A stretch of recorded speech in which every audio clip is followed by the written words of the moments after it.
রাষ্ট্রপতি নির্বাচনে ক্ষমতাসীন দল ও বিরোধী জোটের দুই প্রার্থীর মনোনয়নপত্রই বৈধ হয়েছে। ২০ আগস্ট ভোট হবে। প্রাথমিক সমীকরণে বিএনপির প্রার্থী মির্জা ফখরুল ইসলাম আলমগীরের পক্ষে ২৪৭ এবং জামায়াতের নেতৃত্বাধীন ১১ দলীয় ঐক্যের প্রার্থী কর্নেল অবসর অলি আহমেদের পক্ষে ৯০ জন সংসদ সদস্য রয়েছে।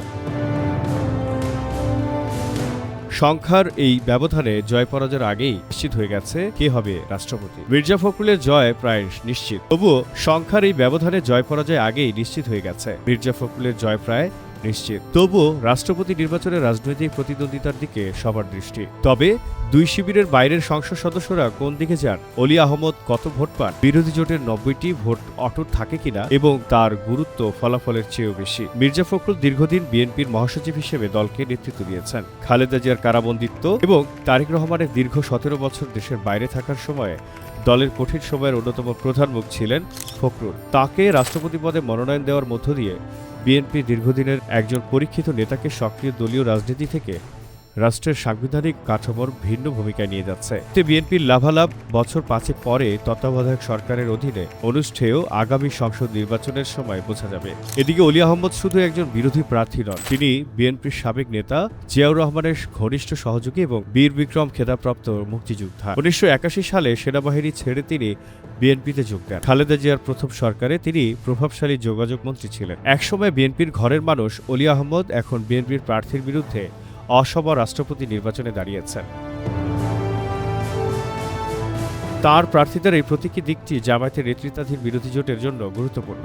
মুক্তিযুদ্ধে জামায়াতের ভূমিকা নিয়ে দীর্ঘদিনের বিতর্কের মধ্যে একজন খেতাবপ্রাপ্ত মুক্তিযোদ্ধাকে রাষ্ট্রপতি প্রার্থী করে জামায়াতের নেতৃত্বাধীন জোটটি আলাদা রাজনৈতিক বার্তা দিতে চাইছে। রাষ্ট্রপতি নির্বাচনেও সেই রাজনীতির ধারাবাহিকতা দেখা যাচ্ছে। ত্রয়োদশ জাতীয় সংসদ নির্বাচনের আগে অলি আহমদকে রাষ্ট্রপতি পদে মনোনয়ন দেওয়ার আশ্বাসের ভিত্তিতে এলডিপি জামায়াতের নেতৃত্বাধীন জোটে এসেছিল। ফলে পরাজয় নিশ্চিত জেনেও তাকে প্রার্থী করা একদিকে সেই রাজনৈতিক প্রতিশ্রুতি রক্ষা, অন্যদিকে সংখ্যাগরিষ্ঠতার বিপরীতে বিরোধী পক্ষের উপস্থিতি জানান দেওয়ার চেষ্টা রয়েছে। জাতীয় নির্বাচনের পর বিরোধী দলগুলোর ঐক্য কতটা টেকসই তা নিয়েও প্রশ্ন রয়েছে। রাষ্ট্রপতি নির্বাচন সেই ঐক্যের পরীক্ষা হবে। অলি আহমদ জোটের ৯০টি ভোটের সবকটি পেলে বিরোধীরা ঐক্যের বার্তা দিতে পারবে।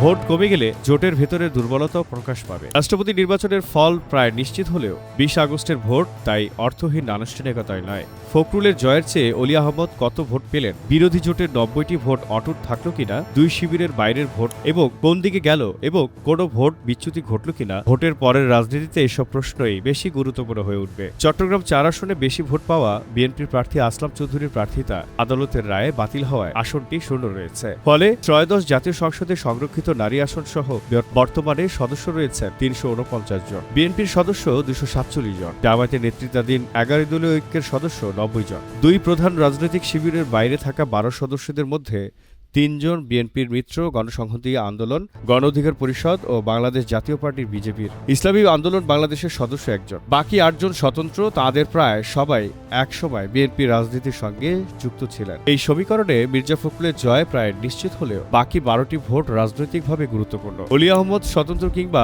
ইসলামী আন্দোলনের ভোট টানতে পারলে বিরোধী জোট একে রাজনৈতিক অর্জন হিসেবে তুলে ধরতে পারবে। অন্যদিকে মির্জা ফখরুল বিএনপির বাইরের ভোট পেলে ক্ষমতাসীন দল তাদের প্রতি বৃহত্তর রাজনৈতিক গ্রহণযোগ্যতার বার্তা দিতে পারবে। অলি আহমেদের জন্য তাই রাষ্ট্রপতি হওয়া নয়, নিজের জোটের ভোট অটুট রেখে এর বাইরে কতটি ভোট পাওয়া যায় সেটি বেশি গুরুত্বপূর্ণ। রাষ্ট্রপতি নির্বাচনে সংসদ সদস্যরা প্রকাশ্যে ভোট দেন। ব্যালট পেপারে পছন্দের প্রার্থীর নামের পাশাপাশি ভোটদাতা সদস্যের নাম ও আসন নম্বর উল্লেখ করতে হয়। ফলে কে কাকে ভোট দিয়েছেন তা প্রকাশ্যেই দেখা যাবে। জাতীয় সংসদের চিফ হুইপ নুরুল ইসলাম মনি অবশ্য ১১ আগস্ট বলেছেন, রাষ্ট্রপতি নির্বাচনেও সংবিধানের ৭০ অনুচ্ছেদ কার্যকর থাকবে। কেউ দলীয় সিদ্ধান্তের বাইরে গিয়ে ভোট দিলে তার সংসদ সদস্য পদ শূন্য হবে।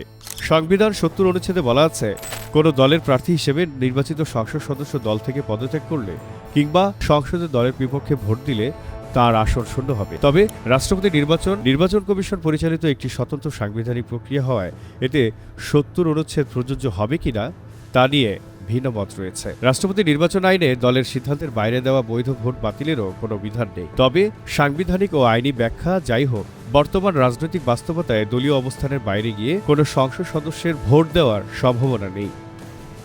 বাংলার জানালায় জহিরুল ইসলাম।